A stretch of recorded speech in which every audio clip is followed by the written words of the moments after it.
I guess what was the catalyst of moving from Louisiana to being rooted in Atlanta and now pretty much all over, right? Like, My father was murdered when I was about 1.5, and my mom, I think she wanted just a new place to start.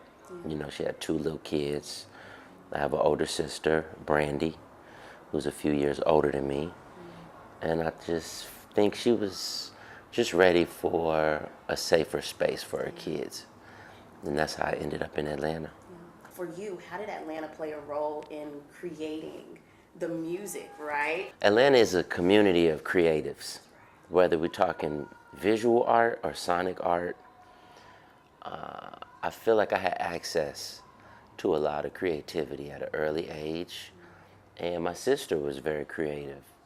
Now she's a doctor, she's an anesthesiologist, you know, which seems the furthest thing from her creativity. But I mean, my mom had a passion for music. She sang in the choir, and as a boy, I would be her tag along a lot of times.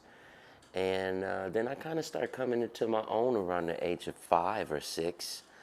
And I started asking if I could participate in certain things. I took music lessons. I joined the local theater and did plays. In the 4th grade, I attended Avondale Elementary School of Performing Arts in Decatur. And, and that really was good for me because whereas most kids would be penalized for their creativity, especially in a classroom setting, that was encouraged at my school, you know, and we had music, drama, and dance as mandatory classes. That was a part of our education, you know. We took trips to see Alvin Ailey dance troupe, and we went to the symphony, and we listened to the opera, and it was kind of unorthodox. I realized as I start asking other friends from other schools, hey, you guys ever got to do this? And then transformed to a few years later, let's go with that. When I started recording music professionally at the age of 10, I found that within maybe a 3 to 4 mile radius, there was a studio on almost every block. Some blocks would have 3 and 4 top-notch recording facilities, you know, and it would look like nothing. It would just look like, you know, just businesses. But inside, it was a whole world of creativity. And as I tapped into that community, I started to kind of build a family.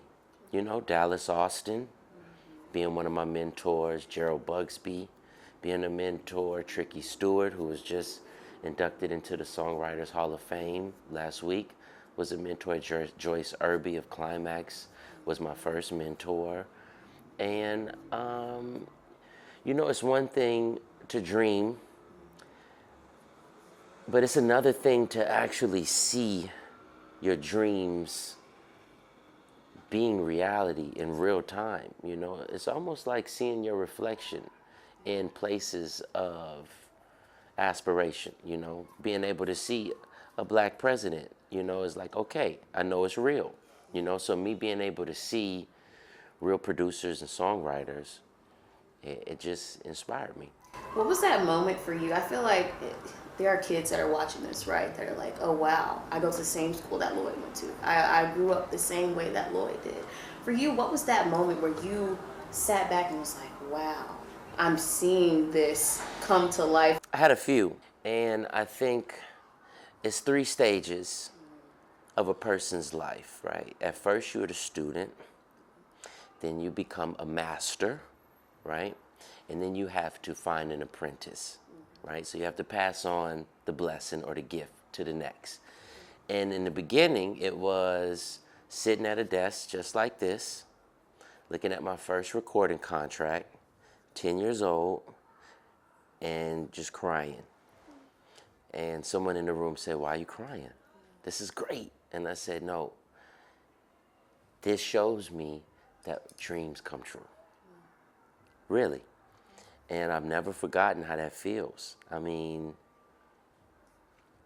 just seeing things manifest like that in real time can do something for a person, especially at a young age, right? It almost makes them kind of scarily determined, you know? Like, okay, nothing, I could do anything now. And then there was a moment where I was on my first tour, and I'm backstage with my mom, and the crowd is going crazy, right? No one's on stage. I'm getting ready to be called out. And I say, Mom, come here. Pull back the curtain a little bit. We look out into the arena. And I say, man, you know, all of this is because of you. I wouldn't be here without you, you know, so thank you so much for giving me love and time. And she's crying, and now I'm crying. And that was one of those moments for me, you know.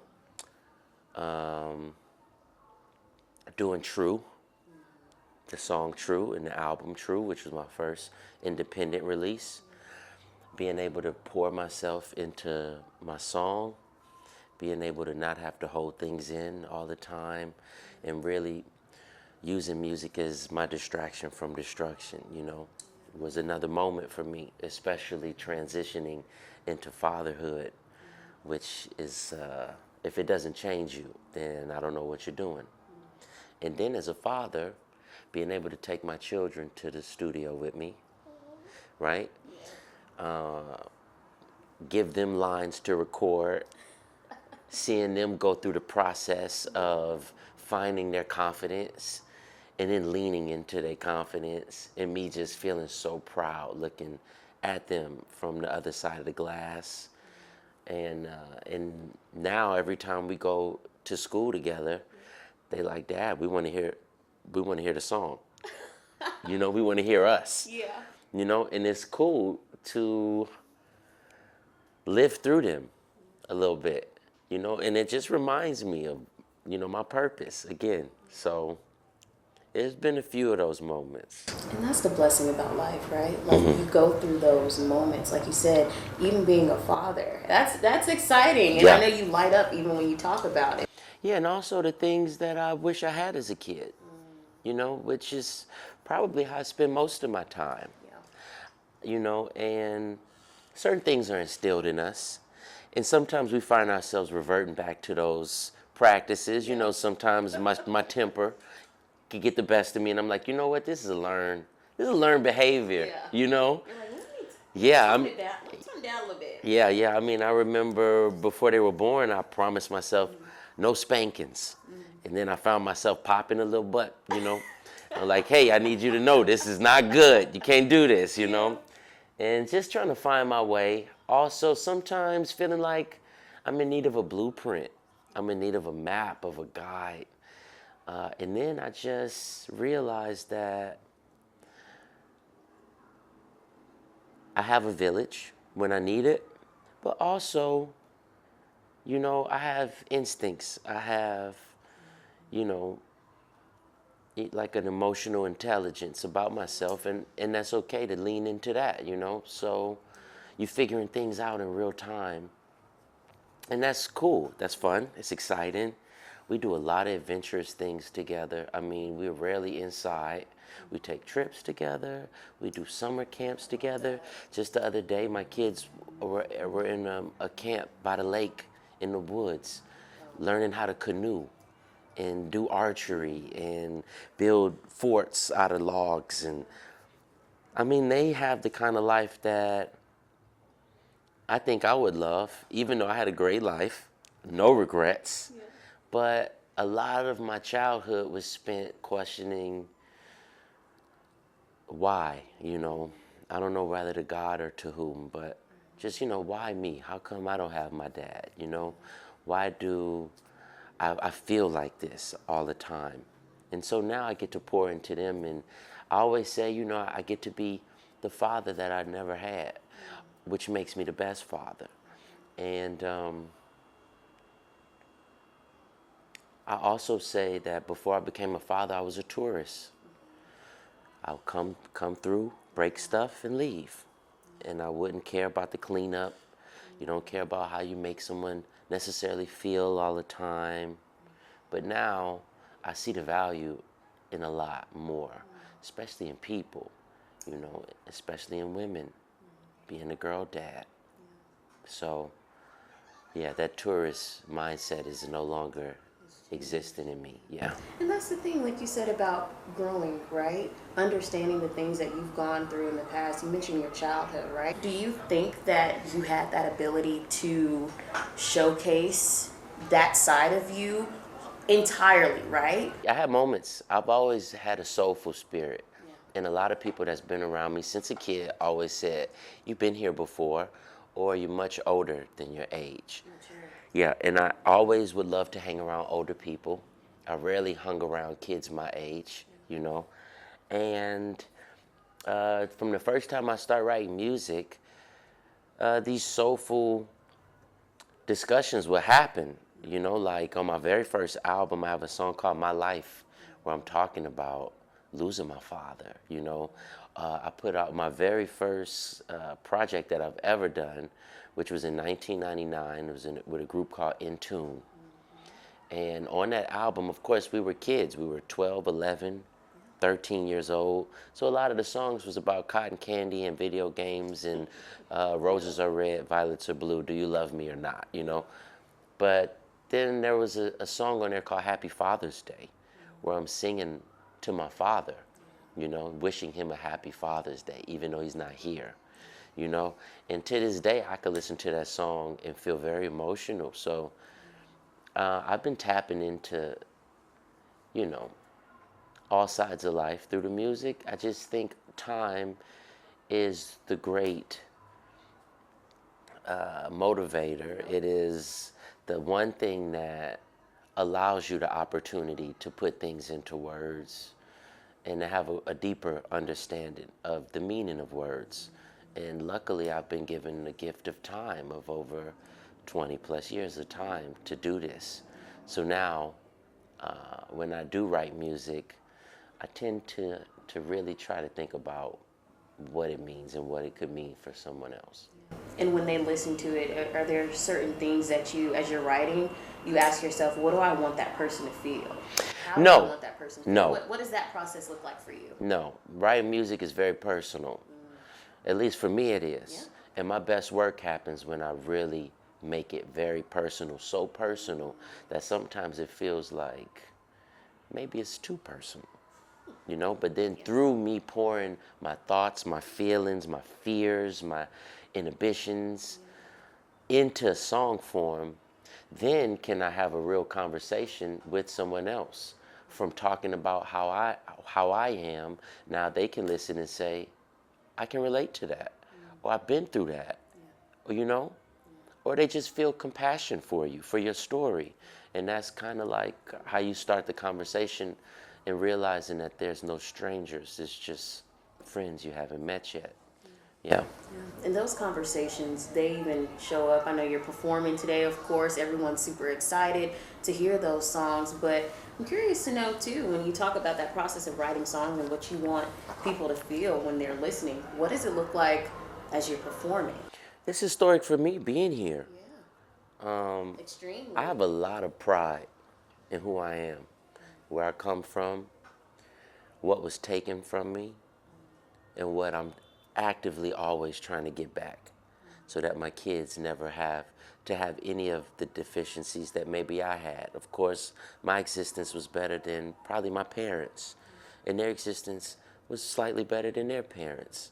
So in the spirit of that, I think being conscious of the sacrifices that have gone into me being able to express myself freely and openly, for me to be able to live a fruitful life.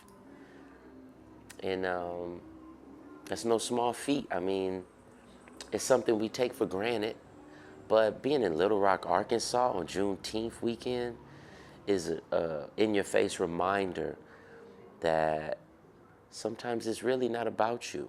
You know, you are the culmination of a lot of other people's work, you know, and you get to benefit from that. You know, so it's a lot of humility I feel when I perform. Sometimes I'm scared to look people in the eyes because you take on a person's energy. But then you have moments where you're really connecting with a person, you know, and I tend to not overthink.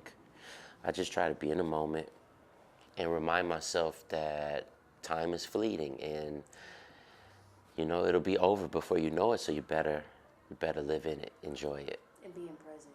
Yeah, I that's feel like, yeah. yeah, Yeah. I feel like that's been even the message just by hearing your story as a child, growing up, where you are now as a father, working on music, which Yeah. I want to touch on that too, because Okay. the last time I know it's been like 2018 was the last time you put out your albums, Yeah. and you know, I've watched a bunch of interviews. I know you just did one with BBC, I believe, right? Mm-hmm. Which is great. Mm-hmm. Mm-hmm. And you touched on that. What has that space been like from 2018 to now? Just being present.